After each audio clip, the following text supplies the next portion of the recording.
যদি কোনো মানুষ একজন মুমিন হওয়ার পরে আর একজন মুমিনকে গালি দেয়, তাহলে ওই ব্যক্তিটা কুফরি করলো।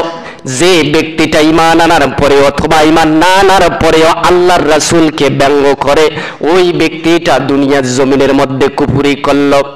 মুফাসসিরগণ বলেন, যদি কোনো ব্যক্তি আল্লাহর রাসূলকে ব্যঙ্গ করে, আল্লাহর রাসূলের উপর মিথ্যা অপবাদ দেয়, তাহলে ওই ব্যক্তিটাকে হত্যা করা মানুষগুলোর জন্য ওয়াজিব হয়ে যায়।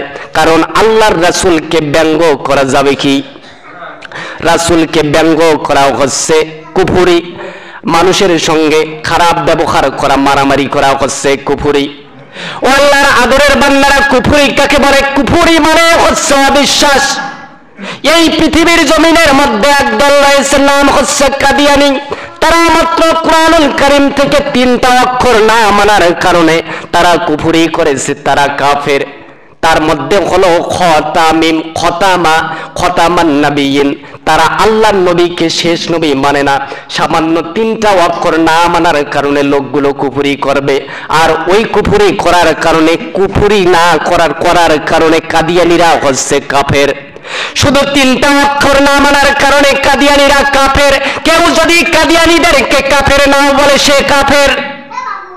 যদি কোনো ব্যক্তি কাদিয়ানীকে কাফের সাব্যস্ত না করে, যদি কাফেরকে কোনো ব্যক্তি কাফের বলতে না পারে, তাহলে ওই ব্যক্তির উপর তকমা এসে যাবে।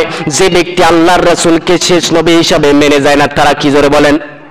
তারা হচ্ছে কাফের। তাহলে পৃথিবীর জমিনের মধ্যে যারা কাদিয়ানী, তারা ঈমানদার না কাফের?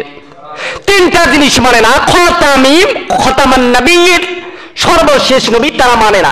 শুধুমাত্র 3টা অক্ষর না মানার কারণে তারা হচ্ছে দুনিয়ার জমিনের মধ্যে কাফের। কাফেরদেরকে যারা কাফের বলতে পারে না, ওই ব্যক্তিগুলো হচ্ছে কাফের।